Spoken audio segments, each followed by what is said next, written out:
Okay, from the 5.1 assignment, problems 28 and 29 talk about joint variation. Joint variation is when it's direct variation, so the constant of variation is being multiplied by some variables, but it's more than one variable. So if it were just the constant of variation times x, that's direct variation.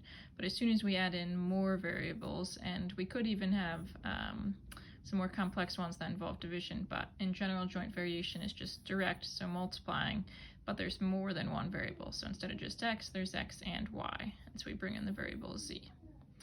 So this is our general equation for joint variation. Again, this is our constant of variation. This is a number we always have to solve for, and then these are the variables that stay there and that we can change out from problem to problem. So 28 tells us that z equals 6 when x equals 9 and y equals -2. They tell us that so that we'll be able to solve for the constant of variation. Once we have that constant of variation, then we have a useful equation of variation that we can use. Then we will use it to find z if x equals -4 and y equals 5.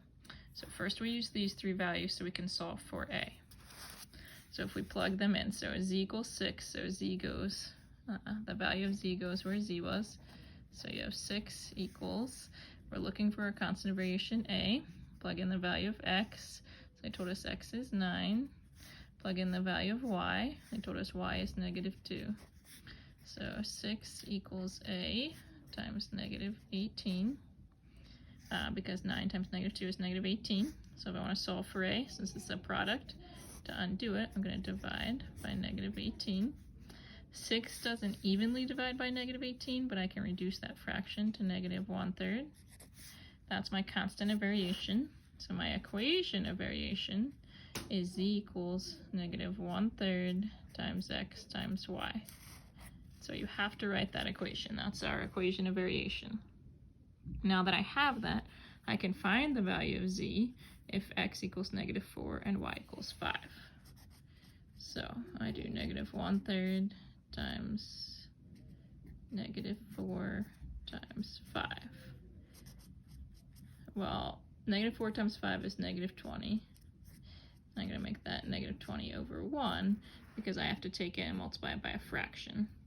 A negative times a negative is a positive. 1 times 20 is 20. 3 times 1 is 3. And so I get that z would equal 20/3 whenever x equaled -4 and y equaled 5. So the answers to that problem, the equation of variation, z equaled -1/3 xy, and then we used that equation to find the value of z when x was -4, y was 5, and that answer was 20 divided by 3, or 20/3. So 29 is the exact same idea. So they tell us what z equals when x equals and y equals something, so that we can plug them in and find that constant of variation. So we plug in the 75 for z. Again, we're solving for our constant of variation a. Plug in x, plug in y. So 75 equals a times -15. And so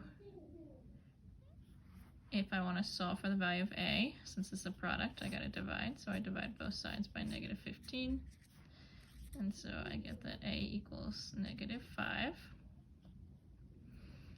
So my equation of variation is z equals -5 times x times y. So there's my equation of joint variation. And now I can use that to find the value of z when x equals -4 and y equals 5. So we plug in -4, and we plug in 5. Well, -5 times -4 is 20, times 5 again, equals 100. So for this problem, our equation of variation came out to be z equals -5 times x times y, and that evaluated for -4 and 5 equaled 100. So there are my two answers for 29. Hope this helps.